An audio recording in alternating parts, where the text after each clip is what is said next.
Inanunsyo ni Pangulong Donald Trump na nagkasundo ang Estados Unidos at Iran sa balangkas na kasunduang magpapalawig ng 60 araw na tigil putukan. Inasahan ng opisyal na pagpirma sa Biyernes, kasunod nito magsisimula ang mga usapang nuklear. Sa yugtong ito, inanunsyo ni Trump na virtual pa lang lahat. Sa wakas, nilagdaan na ng Iran at Estados Unidos ang memorandum ng pagkakaunawaan na sa wakas ay nagpapatigil sa digmaan sa gitnang silangan.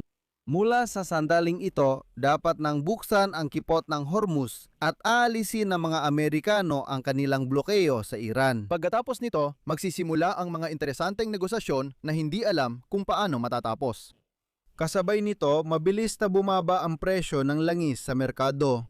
At sa parehong oras, muling binatikos ni Trump at pati na rin minura ang punong ministro ng Israel na si Benjamin Netanyahu. At hayagang sinabi ni Trump sa publiko, at ito ang kanyang sinabi, wala talagang matinong pag-iisip si Netanyahu, pero nananatili pa rin ang kasunduan sa Iran.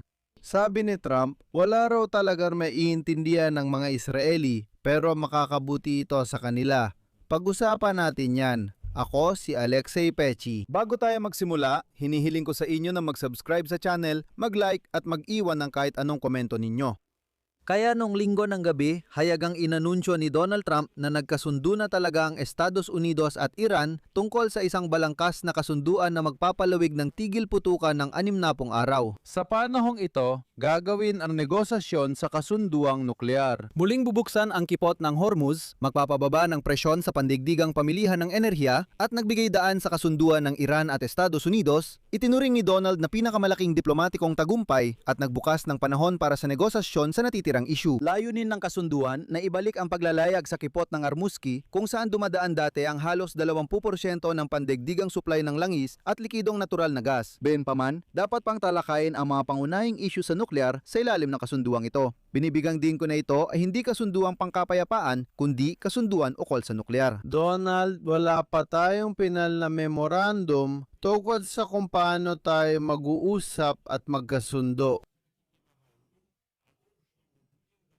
Tungkol sa isang ganap na kasunduang balangkas, ang isang kompletong kasunduan na magpapalawig sa tigil putukan ayon sa mga pahayag ni Donald Trump ay maaring hindi agad mangyari. Ang pag-alis ng mga mina, pagpapanumbalik at pagbibigay ng seguridad ay maaring tumagal ng ilang panahon bago tuluyang bumalik sa dati ang dami ng paglalayag sa dagat gaya ng bago ang digmaan. Isinasagawa rin ang mga negosasyon tungkol sa kasunduang nuklear. Ang dami ng paglalayag ay tuluyang babalik sa antas bago ang digmaan. Ngunit sa katotohanan, sa yugtong ito, ang problema ng mismong digmaan ay hindi pa rin nare-resolba. Sinabi ni Donald Trump, разблокировать Ормузский пролив со своей стороны. nasa katotohanan, ang Iran ay nangangako buksan ang kipot ng Armuski mula sa kanilang panig at ang mga Amerikano naman ay nangangako aalisin ang blockade sa Iran mula sa kanilang panig. Ibig sabihin, lahat ng mga problema bago digmaan ay nananatili hindi pa rin na-resolve. At pagkatapos, noong linggo, sinabi ni punong ministro Shahbaz ng Pakistan na may isang kasunduang balangkas. Kinumpirma niyang matapos ang 107 araw ng digmaan, nagkasundo na rin ang Estados Unidos at Iran. Na kinumpirma niya na totoo, matapos ang 107 araw ng digmaan, sa wakas ay ang Estados Unidos at Iran. Sinabi ni Donald Trump na alisin ng Estados Unidos ang naval blockade at ang Iran naman ay sumang-ayon sa isang kasunduang balangkas na nagpapalawig ng tigil putukan para sa negosasyon. Inaasahan na ang kasunduan ay pipirmahan sa elektronikong paraan sa linggo matapos ang pamamagitan ng Pakistan at tungkol sa nuclear deal, hindi pa malinaw. Inaasahan na ang kasunduan ay pipirmahan sa elektronikong paraan sa linggo matapos ang pamamagitan ng Pakistan at Qatar. Hindi pa malinaw kung nangyari na ito. Потому что кроме заявления, точнее даже не Sinabi ni Donald Trump na bukod sa pahayag o mas tama, bukod sa post ni Donald Trump sa social network na Truth Social, wala nang iba pa. Si Sharif, na siya ang punong ministro ng Pakistan at ang mga opisyal ng Iran ay hindi pa tuluyang nagkasundo sa Switzerland sa isang kasunduang balangkas na nagpapalawig ng tigil putukan. Ibig sabihin sa ngayon, wala pang opisyal na napipirmahan. Sinabi ni Trump na bubuksan lang ang kipot matapos mapirmahan ang kasunduan sa Biyernes, saka pa lang magsisimula ang usapan tungkol sa kasunduang nuklear. Donald, ipinahayag ng kataas-taasang konseho ng pambansang seguridad ng Iran ng digmaan at mga aksyong militar sa lahat ng harapan kabilang ang Lebanon ay agad at tuluyang itigil. Ang Iran ay nasa isang kasunduan pa rin na nagpapalawig ng tigil putukan sa mga hangganan. Ang mga negosasyon para sa final na kasunduan ay magaganap lamang pagkatapos tuparin ng kanilang panig at kanilang mga obligasyon ayon sa memorandum ng pagkakaunawaan. Kaya ang mga Iranian ay nagsasabi, Kung aalisin ni Donald Trump ang blockade, sisimulan naming ipadala ang aming mga oil tanker, makikita naming gumagana ito at saka lang namin tutuparin ang aming bahagi ng kasunduan. Ang kasunduan ay naglalaman na ang Estados Unidos at Iran ay magsasagawa ng mga negosasyon tungkol sa pagpapayaman ng uranium, sa balangkas para sa pagpapayaman ng uranium sa Iran at sa pag-aalis ng mataas na pinayamang uranium. Mga araw sa loob ng 60 araw na panahon. Tatalakayin ng Estados Unidos ang pagpapaluwag ng mga parusa at ang pag-unfreeze ng mga ari-arian ng Iran. Inaasahan ng pagpapaluwag ng mga parusa ay nakatali sa pagsunod ng Tehran sa mga kondisyon ng kasunduan. Ang kasunduan sa tigil putukan ay sumasaklaw sa mga laban ng kinasasangkutan ng Hezbollah habang nagpapatuloy ang mga negosasyon tungkol sa bagong kasunduang nuklear. Noong linggo,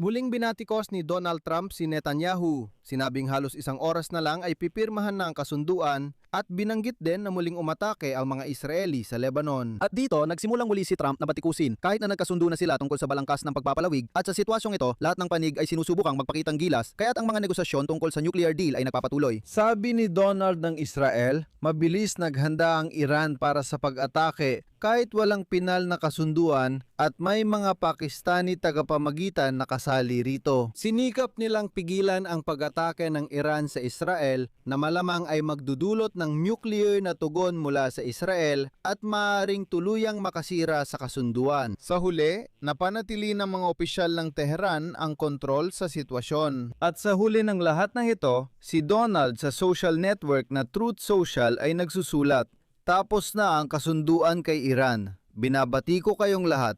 Sa pamamagitan nito, lubos kong pinapayagan ang walang buwis na pagbubukas ng lahat. Tapos na, binabati ko kayong lahat." Tuluyan nang nakasundo sa isang balangkas ng kasunduan na nagpapalawig ng tigil putukan ng ilang araw kung saan kasama si Donald Trump sa usaping nuklear.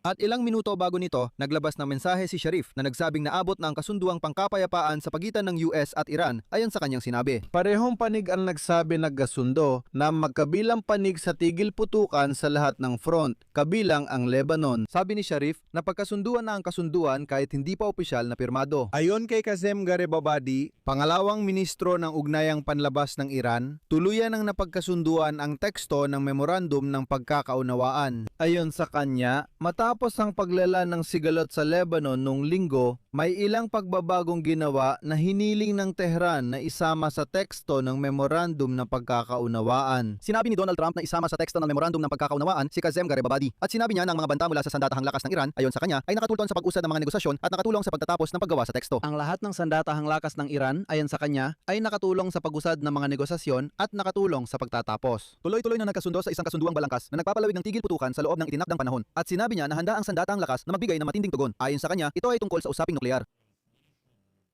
Sinabi ni Donald na handa ang sandatahang lakas magbigay ng matinding tugon. Ayon kay Kazem Garibabadi, nagpatuloy ang negosasyon tungkol sa teksto hanggang halos 5:00 ng hapon oras sa silangan ng Estados Unidos. Mga 15 minuto matapos nito, inihayag ni Sharif ang kasunduan. Tuluyan na ang punong ministro. Sinabi ni Sharif na nagkasundo na rin ang iba pang mga tagapamagitan na siyang.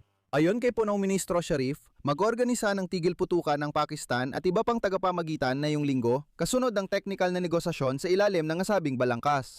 Технические переговоры. Makikipagkita pa si Donald Trump sa mga lider ng mga bansa sa Golpo ng Persia sa summit ng Grupo ng 7 at sinabi niyang magkakaroon din doon ng ilang partikular na pag-uusap tungkol dito. Ayan, at binibigyan nila ang kanilang sarili ng 60 araw para makamit ang technical na kasunduan. Nagkasundo rin sila kung paano babawasan ang nilalaman ng uranium sa mga pinagkasunduang halo, pati na rin ang pagpapalawig ng tigil putukan sa ilalim ng balangkas ng programang nuklear. Hindi ito madaling gawain, lalo na kung iisipin kung gaano kahirap makamit ang kasunduan sa mas maliit na deal, ang memorandum ng pagkakaunawaan. Ibig sabihin, inuulit ko, ang kasalukuyang memorandum, ang kasalukuyang kasunduan ay isa lamang balangkas na kasunduan. Ito ay para lang mapatigil ang digmaan at mabuksan ang kipot ng Armuski. Donald Obeik. Sinabi ni Trump na ang Iran, dahil sa panguling balangkas na kasunduan na nagsimula na, ay nagpapahaba pa ng digmaan. May mga bagay pang hindi nare-resolve at pag-uusapan pa ito sa susunod na 60 araw ng negosasyon. Walang nakakaalam kung ano ang susunod. Kapag natapos na ang mga negosasyon at sabihin na nating may kasunduan, Ang mga issue ay tatalakayin pa sa susunod na 60 araw ng negosasyon. Walang nakakaalam kung anong mangyayari pagkatapos kapag natapos na ang 60 araw at halimbawa walang kasunduang naganap, ano ang susunod na mangyayari? Wala talagang sagot. Si Donald Trump ay agad na tumugon sa ganong pahayag ni Trump. Ano ang susunod na mangyayari? Hindi sa ganong pahayag ni Trump at nung linggo, bumaba ang presyo ng langis ng higit sa 4%, naabot ang pinakamababang antas sa mahigit 3 buwan. Ibig sabihin, halos sa buong panahon ng digmaan. Sa ngayon, habang nire-record ito, hindi pa tuluyang nagkasundo ang Iran at ang pandaigdigang pamantayang uri ng langis na Brent ay bumaba sa dolyar. 84, magkakaroon pa ng mga negosasyon tungkol sa kasunduang nuklear. Sa oras na lumabas ito sa YouTube, tiyak na may presyo na.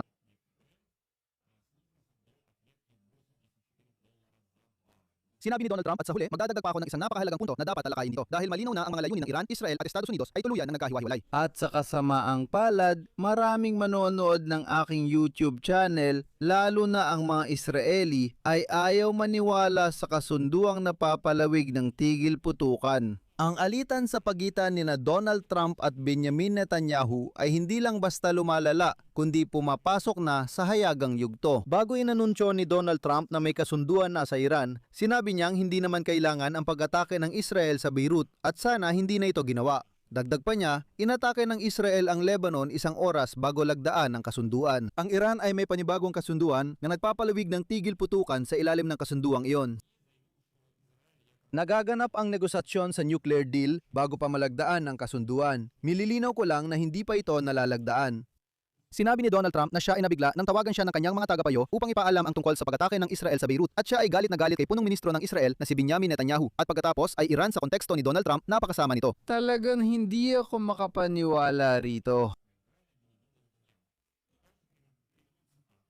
1 oras bago kami dapat pumirma ng kasunduan. Pagkatapos, inamin ni Trump na oo, ang Hezbollah ang unang umatake sa Israel. Pero binigyang diin niya na wala namang naging pinsala at walang namatay. Kaya bakit kailangan gumante? Oo, may mga bombang nahuhulog sa inyo mula sa Hezbollah, pero kung walang namatay, hindi naman kailangan gumante. At hindi ako nagmamalabis. Heto pa ang isa pang sinabi ni Trump. Bakit pa kinailangan ni Bibi na gawin ang ataking iyon? Sobrang galit ko noon, ipinaramdam ko talaga sa kanya. Wala siyang kahit katiting na sentido komun. Ipinakita ko talaga sa kanya yon. Ibig sabihin, gaya ng naiintindihan mo, si Trump wala talaga siyang pakialam kung ano ang nangyayari sa Israel, kung inaatake ang Israel. Ang mahalaga sa kanya ay maisara ang sariling kasunduan na mukhang magiging malaking kapalpakan pati para sa Estados Unidos ng Amerika. Tinitiyak ni Trump na hindi lang talaga naiintindihan ng mga Israeli dahil para sa kanila maganda ang kasunduang ito. Dito ko natatapusin. Ibahagi ang inyong opinyon at mga konklusyon sa mga komento sa ilalim ng episode na ito. Mag-subscribe sa channel, pindutin ang kampanilya at huwag kalimutang mag-like. Yun lang po, ingatan ninyo ang inyong sarili. Paalam sa lahat.